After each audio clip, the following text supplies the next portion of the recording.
జయ జయ జగన్నాథ్. జయ జయ జగన్నాథ్.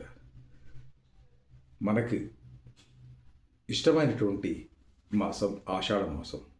ఈ ఆషాఢ మాసంలోని విశేషాలు ఏమంటే, శివునితో పాటుగా మహావిష్ణువు కూడా మనకు దర్శనమిచ్చేట కాలం. పూరీ జగన్నాథ స్వామి యొక్క ఆలయ విశేషాలు తెలుసుకుందాం. పూరీ జగన్నాథుడు ఇల్లు వదిలి వెళ్ళిపోయేటువంటి ఘట్టాన్ని మనం తెలుసుకుందామా? సుభద్ర బలభద్రులతో కొలువైనటువంటి శ్రీ జగన్నాథ స్వామివారు రథయాత్ర వేడుక ఈ ఆషాఢ మాసంలోనే ఉంటుంది. అటు శైవ వైష్ణవ విధానాలలో ఈ ఉత్సవాలు ఉంటాయి. తన తోబుట్టులతో కలిసినటువంటి జగన్నాథుడు ప్రధాన ఆలయాన్ని విడిచి గుడించా అనే ప్రాంతానికి చేరుకుంటాడు. ఈ గుడించా మందిరం 3 కిలోమీటర్లు మాత్రమే దూరంలో ఉంటుంది. ఈ గుడించా మందిరాన్ని జగన్నాథస్వామి పిన్ని ఒక ఇల్లుగా భావిస్తారు.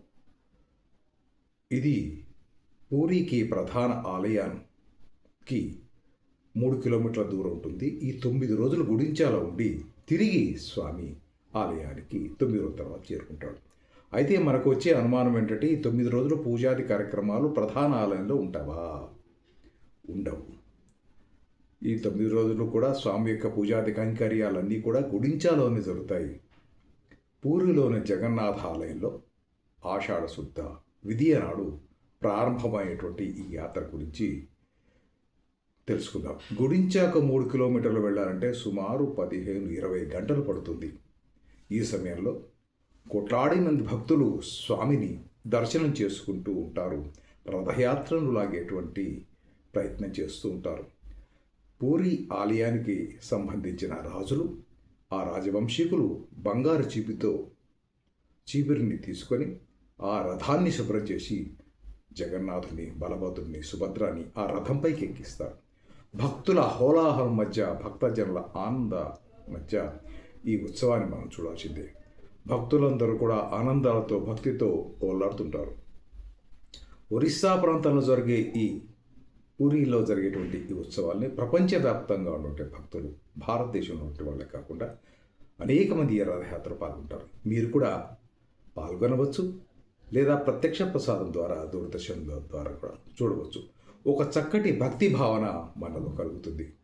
ఒకవేళ మీరు పూరి జగన్నాథ స్వామి దర్శనం కోసం పూరికి వెళ్ళినప్పుడు భువనేశ్వర్లోని లింగరాజ ఆలయాన్ని కూడా మీరు చూడండి. అక్కడ శివలింగం భూమిలో ఉంటుంది. అందుకే ఇది భువనేశ్వరం అనే పేరు వచ్చింది. పరిశీలనగా చూస్తే ఈ ఆలయంలో 3 భాగాలుగా ఉంటాయి. అది బ్రహ్మ, విష్ణు, మహేశ్వరుల సంగమంగా ఉండేటువంటి ప్రాంతం ఈ శివాలయం. అక్కడ పూజారులు వీటి గురించి తప్పక వివరిస్తారు.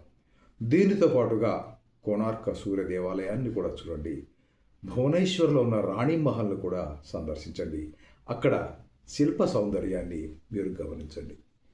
పూరికి భువనేశ్వర్కి దాదాపు 10-12 కిలోమీటర్ల దూరంలో ఉన్నటువంటి సాక్షి గోపాల్ అనే ఆలయాన్ని కూడా మీరు సందర్శించండి.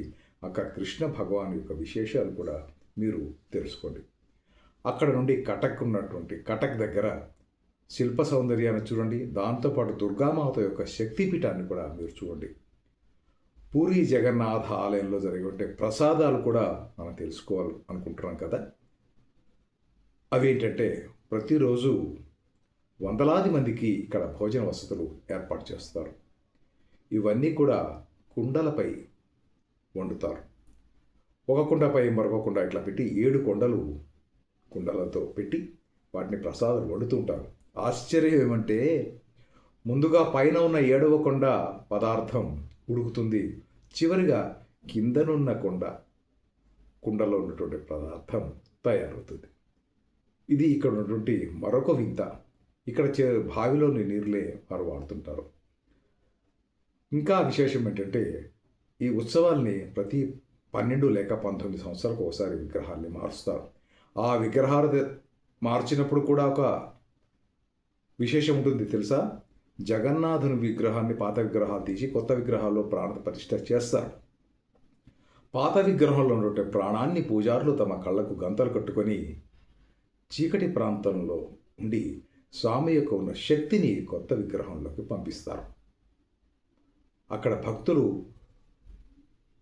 తెలుసుకునేది ఏమంటే ఒక కుందేలు రూపంలో స్వామి యొక్క ఆత్మ ఉంటుంది. అది ఈ పాత విగ్రహం నుంచి కొత్త విగ్రహంలోకి దూకుతూ వెళుతుంది. పూజారులు ఈ కార్యక్రమాన్ని చేస్తారు అంటారు. అనేక మంది పూజారులు తమ అనుభవాన్ని, వింతల్ని ఇక్కడ జగన్నాథాల్లో జరిగేటువంటి విషయాన్ని చెప్తారు. ఇక ఈ ఆషాఢ మాసంలో మీరు స్వామిని దర్శనం చేసుకోండి. ఈ విధియ నుంచి అక్కడ ఈ ఉత్సవాలు జరుగుతాయి. ఈ ఆషాఢ విధియ తర్వాత వచ్చేటువంటి ఏకాదశి వచ్చే వారం వచ్చేటువంటి ఏకాదశిలో దీని దక్షిణాయనంలో స్వామి యోగ నిద్రలో ఉంటాడు. ఈ కాలాన్ని 4 నెలల పాటు ఉండేటువంటి ఈ కార్యక్రమాన్ని చాతుర్మాస దీక్ష అంటారు. దాన్ని మనం తొలి ఏకాదశిగా, శయన ఏకాదశిగా తెలుసుకుంటాం. అందుకని ఈ ఆషాఢ మాసంలో అటు శివ భక్తులతో పాటుగా ఇటు వైష్ణవ భక్తులు కూడా అనేక విధాలుగా శైవ వైష్ణవ భేదాలనేవి లేకుండా జగన్మాతను కూడా ప్రార్థించేటువంటి కాలం ఇది. అందుకని భక్తులంతా కూడా ఈ ఆషాఢ మాసంలో భక్తులలో ఓలలాడి ఆ భగవత్ కృపకు పాత్రులు కాండి. పూరి జగన్నాథ స్వామి ఆలయాన్ని మీరు సందర్శించండి. జగన్నాథ చక్కా నేను నీలా కలువరే, तू न संभाले तो हमें कौन संभाले. जय जगन्नाथ, जय जगन्नाथ, जगन्नाथ जय जगन्नाथ.